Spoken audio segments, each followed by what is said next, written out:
recognised as having such an important role in the peace process, and yet half the parties from the Northern Ireland government have decided not to come to the St Patrick's Day celebrations. They haven't, what? They haven't come over, they're boycotting the St Patrick's Day celebrations. What are they boycotting?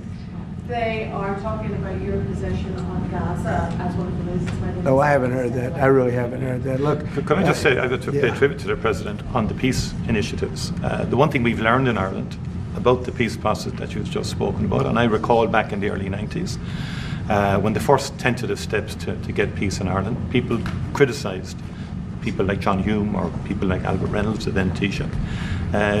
But they kept going. And when we got that ceasefire in 1993, okay, it took a number of years to get the comprehensive peace settlement. But again, the guns more or less largely went silent. The war in Ukraine is a devastating war on young people.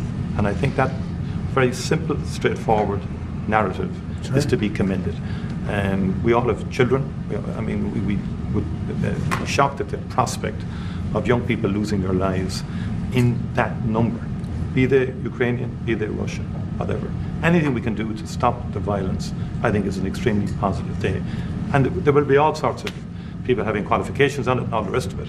It's our job then to work on it and to try and build it, Europe, US and everything. I will say, and thank you for that, but I will say, last week 2,500 young people died while we sit here and talk. Yeah.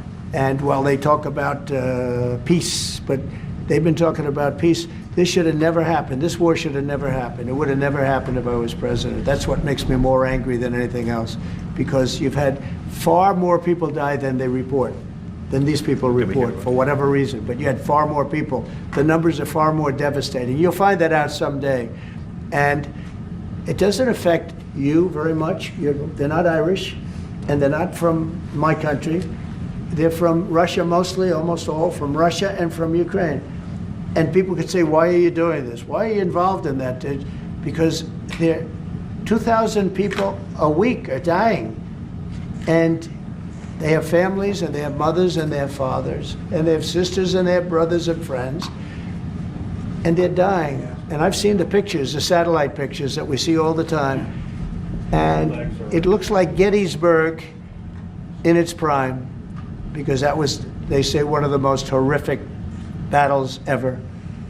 You have kids lying all over these fields that are dead because the weapons today are unbelievable, between drones and various types of guns. I'm not even talking about beyond that with the big babies. You understand what I mean? I hate to even mention the name, the nuclear name. I hate to mention it. But you have weapons today that are so powerful. And I see kids every week. I see pictures of kids laying all over the field dead. They're dead, beautiful kids, they're dead.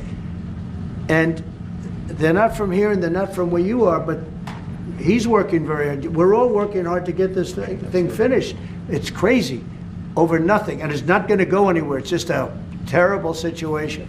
And I think we have a chance to get it done. So we've gotten half of it as a ceasefire, and if we can get Russia to stop, then we have a full ceasefire, and I think it'll never go back to war.